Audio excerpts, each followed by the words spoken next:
right, welcome back in today's Spotlight. Exhausted, outgunned, and outmanned. New concerns that Ukraine is losing ground to Russia. Moscow pushing ahead with a ground offensive in the northeastern part of Ukraine and opening up a new front of this war. And that push is coming as Russian President Vladimir Putin replaces his defense minister. This is a rare cabinet shakeup as he begins his 5th term. And at least 15 people also killed overnight, with Russian officials saying that a Ukrainian missile hit an apartment building in Belgorod. I want to bring back my panel here. So I have Amanda and Sarah, and joining us now is ABC News national security analyst, defense analyst Mick Mulroy, and ABC News contributor and SiriusXM radio host Mike Muse. Gentlemen, thank you for joining us. Mick, let's start here with you. Vladimir Putin, again, replacing his defense minister more than 2 years into this war, and with Russia now appearing to have the upper hand, why would he make that move? There's been some suggestion that, you know, Putin thinks about 5, 10, 20 years down the road. He's rarely living in the here and now.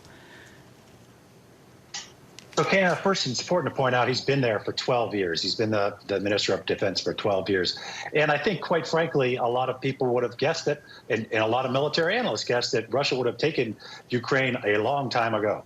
And that obviously is not the case. They've made gains recently, but that's because the lull in U.S. security assistance, which is going to be fixed. We passed a national security supplement, but they're going to have to hold on for about a month for that to really have an impact on the battlefield. And Sarah, Moscow is in the midst of its most significant border incursion since that war started. Do you think Ukraine's allies might actually be considering the implications here that Russia could win this war? I mean, as Mick said, you know, now that this bill has been passed, it was passed because people started to consider what would actually happen if Russia were to win this war, if Russia were to take large swaths of Ukrainian territory. What would that really mean for the West and for Europe if might equals right in Europe once again? So I hope that Mick's right, that they'll see the results in about a month and Ukraine can start pushing back. But I think those conversations become a lot more serious, and I hope that the West has its own wake up and loses some of this fatigue that we're seeing in these Western ally countries. Certainly. And Mike, I'd love to hear your thoughts on this. Again, reminding everyone it was $61 billion worth of American aid. But to both Mick and Sarah's points, it took a long time to come to that agreement. And if we might not see the results here for a month, could this be a little, too late? It's exactly what Mick and Sarah is talking about, and that is exactly how Russia is operating. It's almost two schools of thought, a position of strength versus a position of weakness. Russia is operating from a position of strength. They recognize that Ukraine has been weakened by the polarization that we have in our Congress and whether or not Ukraine was going to receive the aid or not, to come in or not. The aid is still, in terms of weaponry, have not gotten to the hands of Ukrainians yet. So what I see is Russia doing is a really military tactic, spread the Ukrainian forces thin.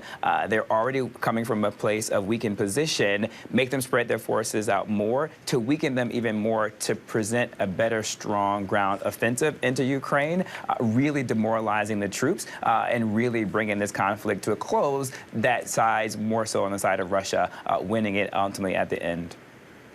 Certainly, and the implications of all of this are far-reaching. Amanda, I'd just love to get your take as how you're now watching campaign season really start to get underway here in the United States, and how this war could also take a prominent place in our American politics. That's right. I think you're going to see everyone talking about this, but when your allies are busy in their own elections and their own economy, it is tough for people to weigh in on what's happening in Ukraine. And I think this next month is really going to define where are those lines. Does Putin really use this new leadership to reinvigorate the momentum he has, or does Zelensky hold off and get ready and prepare for when the resources are finally there? And everyone's going to be watching this next month because it will have implication on the election here today. It certainly will. All right, Mick, Amanda, Sarah, and Mike, thank you all for being with us here today.